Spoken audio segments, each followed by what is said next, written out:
महाभारत की कहानी के बारे में हम सभी जानते हैं और यह भी जानते हैं कि कौरवों द्वारा द्रौपदी का अपमान करने पे महाभारत युद्ध आरंभ हुआ था। लेकिन क्या आपको पता है कि आखिर द्रौपदी कौन थी? उन्हें 5 पांडवों से विवाह क्यों करना पड़ा था? चलिए आपको बताते हैं इससे पीछे की कहानी। महाभारत ग्रंथ के अनुसार द्रोणाचार्य के कारण पांडवों से पराजित होने के बाद राजा द्रुपद काफी चिंतित रहने लगे थे। तभी वो द्रोणाचार्य को मारने वाले पुत्र की चाह में क्लमाशी नामक एक नगर में पहुंचे। वहीं उन्हें 2 ब्राह्मण राज और उपराज मिले जिन्होंने उनके लिए पुत्र प्राप्ति हवन किया। उस अग्निकुंड से एक द्रव्य कुमार प्रकट हुआ, मगर उसी हवन कुंड से कुमारी पांचाली का भी जन्म हुआ जो कमल की पंखुड़ियों की भांति कोमल थी। राजा द्रुपद ने अपनी बेटी द्रौपदी की शादी के लिए स्वयंवर सभा का आयोजन किया।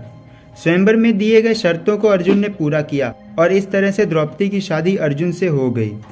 उस समय पांडव अपनी मां कुंती के साथ पहचान छिपाने के लिए ब्राह्मण वेश में रहा करते थे और भिक्षा मांगकर अपना पेट भरते थे।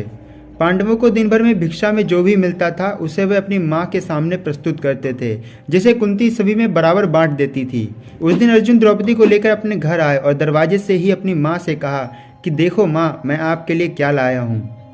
किसी काम में व्यस्त होने के कारण कुंती ने बिना देखे ही कह दिया, जो भी लाए हो 5 भाई आपस में बराबर बांट लो। जब कुंती ने द्रौपदी को देखा तो वह हैरान हो गई। उन्होंने अपने पुत्र धर्मराज युधिष्ठिर से कहा कि इसका कोई ऐसा उपाय निकालो जिससे द्रौपदी का भी अनर्थ ना हो और मेरे मुंह से निकली बात झूठी ना हो। हालांकि इसका युधिष्ठिर कोई भी हल नहीं निकाल पाए थे। दरअसल पूर्व जन्म में द्रौपदी एक ऋषि की गुणवान कन्या थी, लेकिन कर्मों के कारण किसी ने उन्हें पत्नी के रूप में स्वीकार नहीं किया। इससे दुखी होकर वह भगवान शिव की तपस्या करने लगी, जिससे प्रसन्न होकर भगवान ने उनसे मनचाहा वरदान मांगने को कहा। इस पर द्रौपदी ने बार बार सर्वगुण युक्त पति की चाह रखी।